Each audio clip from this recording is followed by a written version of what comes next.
ఈ మధ్య కాలంలో విపరీతమైనటువంటి వింత పోకడలతో కూడినటువంటి బోధలు అధికమవుతున్నాయి. అతి భయంకరమైనటువంటి డాక్ట్రిన్స్, పేరుకు దేవుని వాక్యం, పేరుకు సంఘాలు, పేరుకు దైవ సేవకులు, అయితే బోధించేది దేవుని వాక్యానికి, ప్రమాణ వాక్యానికి పూర్తిగా విభిన్నంగా బోధిస్తున్నారు.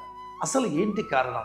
ఎందుకు అలా బోధిస్తున్నారు? ఎందుకంత ప్రమాదకరమైన ధోరణి కొంతమంది బోధకుల జీవితంలో, బోధనలో ఉంది? తిమోతికి వ్రాసిన మొదటి పత్రిక 6వ అధ్యాయం 3వ వచనంలో, ఎవడైనను మన ప్రభువైన యేసుక్రీస్తు యొక్క హితవాక్యములను, దైవభక్తికి అనుగుణ్యమైన బోధను అంగీకరింపక. పౌలు చాలా ఘాటుగా తిమోతికి రాశాడు. వాక్యము ప్రకటించే వ్యక్తి ముందు అంగీకరించి ఉండాలంట. ఏమి అంగీకరించి ఉండాలి?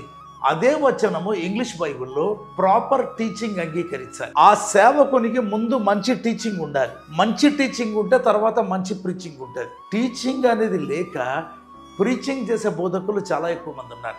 చాలా ప్రమాదం అండి. ఈ మధ్య కొంతమంది సేవకులు బయలుదేరారు, పాపములు ఒప్పుకోకూడదు అని చెప్తున్నారు. ఎంత ప్రమాదకరం అండి! అది సాతాను బోధ, ఖచ్చితంగా సాతాను బోధ. పాపములు ఒప్పుకోకూడదని చెప్తున్నారు. ఎంత డేంజర్! పాపులను రక్షించుటకు యేసుక్రీస్తు లోకమునకు వచ్చెను అని ఉంటే అసలు పాపములు ఒప్పుకోకూడదు అంటే, ఈరోజు దేవుడు మనతో మాట్లాడుతున్నాడు. టీచింగ్ లేని ప్రీచర్స్ ప్రమాదం. వారి జీవితంలో ముందు టీచింగ్ పొంది ఉండాలి. మంచి బైబిల్ బోధకుల దగ్గర, రక్షణ పరిచర్య చేసిన బోధకుల దగ్గర తర్బీతు పొంది ఉండాలి. అప్పుడు వాళ్ళగా పునాది అర్థమవుతుంది. ఏ టీచింగ్ లేకుండా సడన్గా వాక్య పరిచర్య మొదలు పెడతారు. వేల సంఖ్యలో వ్యూస్ వస్తాయి, కానీ వారి రక్షణే ప్రమాదంలో ఉంది. దేవుని సేవకులారా, విశ్వాసులారా, మీరు ఎవరి వాక్యం వింటున్నారో వారికి ముందు ప్రాపర్ టీచింగ్ ఉందా? ప్రాపర్ టీచింగ్ ఉంటేనే ప్రాపర్ ప్రీచింగ్ ఉంటుంది. చక్కటి ఉపదేశము పొందిన సేవకుడే చక్కటి బోధ చేయగలడు.